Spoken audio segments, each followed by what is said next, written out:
Hey, Smoky Hill, it's Miss Watts. Today we're going to be talking about substance safety and support. So, there are a lot of substances out there that are very dangerous, and a lot of times people are unaware of the risks that are associated with different substances. So, I want to be sharing that information with you guys today so you can know how to be safe. We'll also discuss school rules so you can be familiar with those and know some of the consequences that can come with utilizing any kind of substances on campus. And then lastly, how you can recognize that you have a problem with a substance and how you can access support. So, we're going to be using my drug wheel today to help us identify substances that are risky to us. All substances have a risk, but the few categories of substances I really want to focus on today are going to be the blues and purples down there at the bottom of the wheel. That's what we're going to call our downer family. And so our downer family is going to be opioids, depressants, and dissociatives. And what makes these substances risky is that they all slow down your central nervous system. So they slow down your heart rate. They slow down your breathing. They reduce your muscles' ability to function. And with that, it can slow everything down so much to where your brain's not getting enough oxygen. And that is where we see people most commonly overdosing and dying. So let's talk a little bit more about each one of these. So first one's going to be dissociatives. This is going to be your ketamine, your DXM or dextromorphin that can be found in some cold medicines, and PCP. So like I said, all of these substances have the probability of someone overdoing it just one time or overdoing it by mixing these substances together one time that can lead to overdose and death.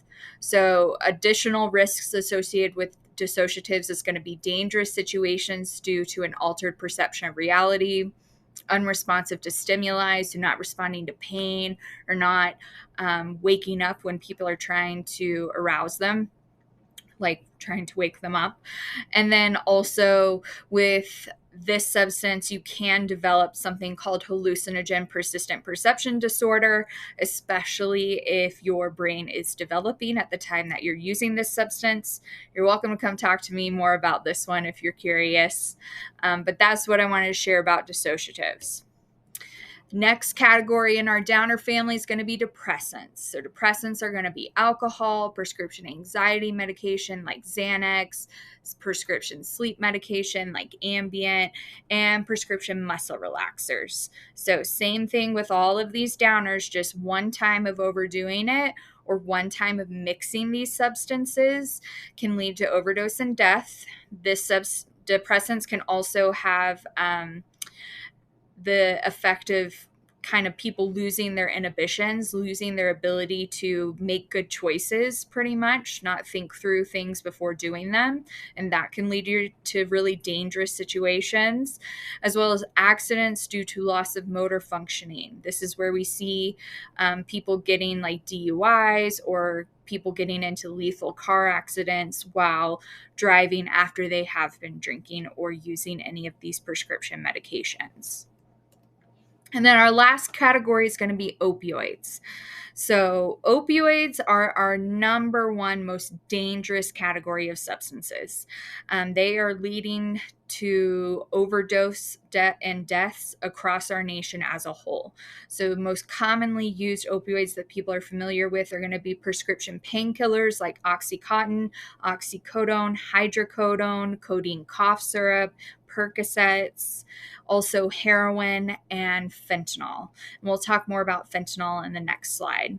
But with opioids, one time use, one time overdoing it, having too much, or mixing opioids with depressants or dissociatives can lead to overdose and death. Other risks associated can be confusion, muscle weakness, slowed breathing, and opioids can also put people into a coma. So, fentanyl. One thing to know about fentanyl is that it is one of the most dangerous substances around right now. It is 50 times more potent than morphine. And that small amount that you see in that picture, that teeny tiny tip of a pencil, just that amount can cause someone to overdose and die. Fentanyl is found in anything in a pill, powder, or crystallized form because drug dealers don't care about you. They care about making money. So, what they're doing is they are diluting their products and adding in fentanyl so people still feel like they're getting high, or they are just making substances that just have fentanyl as the main drug in them. And that is what's causing people to overdose and die. So it is very, very potent. Anything in a pill, powder, or crystallized form has the potential to be laced with fentanyl. Recognizing an overdose. So, what does an overdose look like? This is what an opioid overdose looks like. This is going to be the type of overdose that is going to most likely end someone's life. So, any overdose of any substance can be highly dangerous and lead to death, but opioid overdose has some of the highest rates of death. So, what does that look like? Unconscious or inability for them to be woken up. Breathing is slow and shallow, or maybe you even hear like a crackling or gurgling sound. Vomiting is a typical overdose symptom. And then people being dizzy or disoriented. If you look at their pupils or you lift up their eyelids to look at their eyes, their pupils will be very, very small, kind of like pinpoint, very constricted. And then because of the lack of oxygen that they're receiving, there will be a discoloration of skin, nails, and lips. And the skin might be clammy or cold. So if anybody is exhibiting these symptoms, you need to call for help right away. If you are at school, tell any adult in the building. If you are outside of school, call 911, as well as tell any adult around you. But if you're alone, call 911. In the state of Colorado, there are actually laws that protect you from catching charges if you call for a medical emergency. So please do not be afraid to call if you see somebody exhibiting all or some of these symptoms at the same time. Vaping. Okay, let's talk about vaping nicotine. There are some risks associated with it. We don't know what all of them are because vaping hasn't been around long enough for us to know what the long-term health impacts are. But let's talk about what we do know.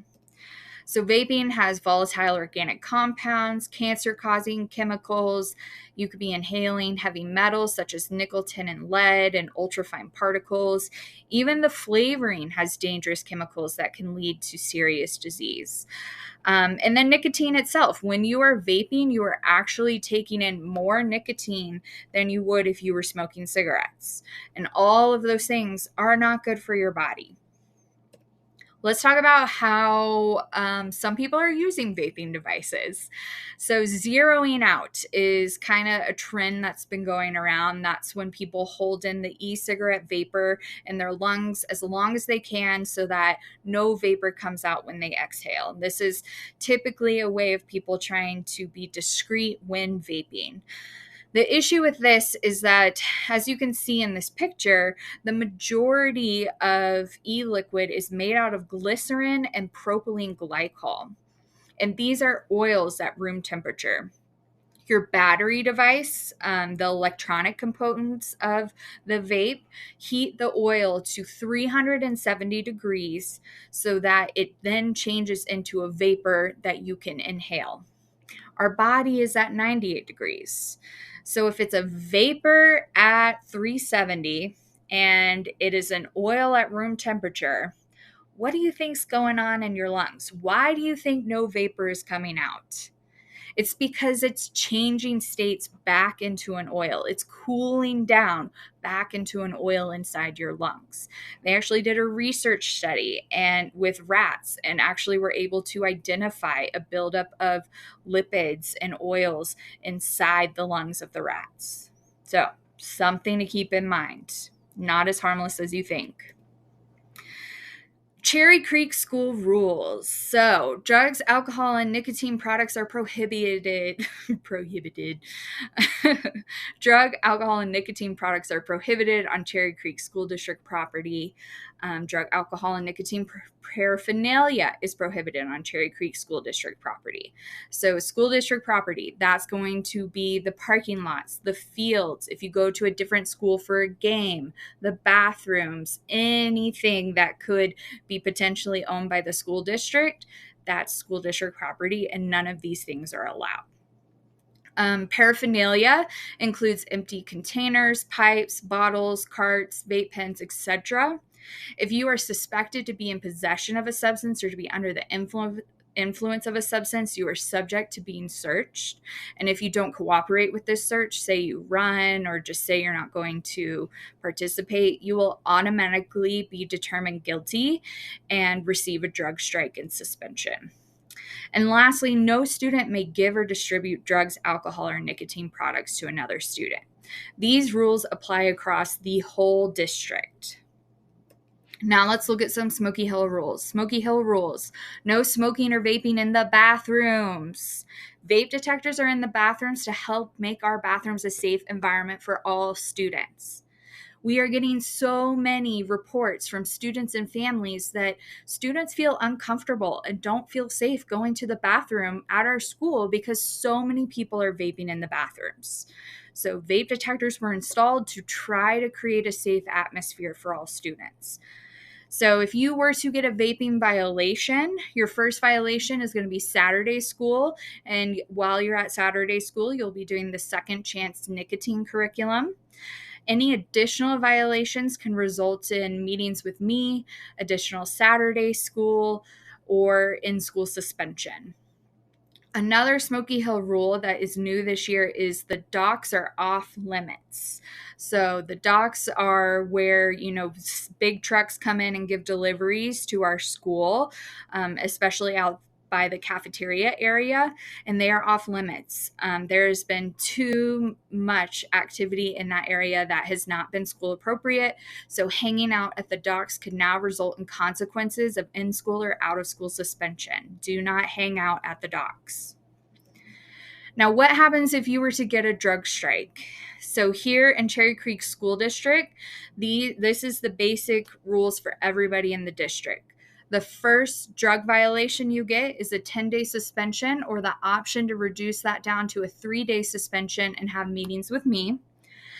Strike 2 is going to be a 10-day suspension or the option to reduce it down to a 5-day suspension and have meetings with me. Strike 3, you go up for expulsion review. So one thing I want you to really know is strikes follow you throughout your entire time with Cherry Creek School District. So if you get a drug violation in 8th grade and then one your sophomore year of high school, then what's happening your senior year? Your senior year, you're going up for expulsion review. Distribution equals automatic expulsion. So if you are giving any drugs or alcohol to another student, you could be eligible for an automatic expulsion. That includes just passing a substance to a friend. That's what they consider distribution. So keep that in mind. Now, how do you know if you have a problem with a substance? There are 2 questions that I ask people. Could this substance be, or could this use of this substance be impacting your relationships? Are you seeing it impacting your friendships, your relationships with your family, your relationships with your sports team, romantic relationships? If the answer is yes, then you might have a problem with your substance use and you need to seek out help and support. Another question to ask is, and I use this funny little picture here. Do you control the cookie or does the cookie control you? Same thing with substances. Are you in control or is the substance in control? Can you go a day without smoking? Can you socialize with friends without smoking? If the answer is no, then you probably need to reevaluate what your relationship with that substance looks like and seek out support. And that's where I come into play. So I am the support for you guys.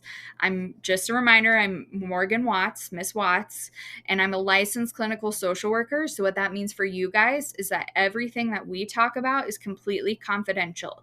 I do have to break confidentiality to report any major safety concerns, but for the most part, everything that we talk about, I cannot tell anyone else, including your parents or the deans at the school.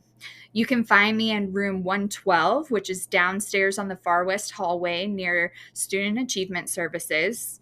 There's also my email here, my phone number, my scheduling text number, and a QR code that you can scan right now to schedule an appointment with me. So if you have any questions about safety in regards to substances or want to work on changing your relationship with a substance, please schedule a meeting with me and I'd love to chat with you about it. Have a good one, guys.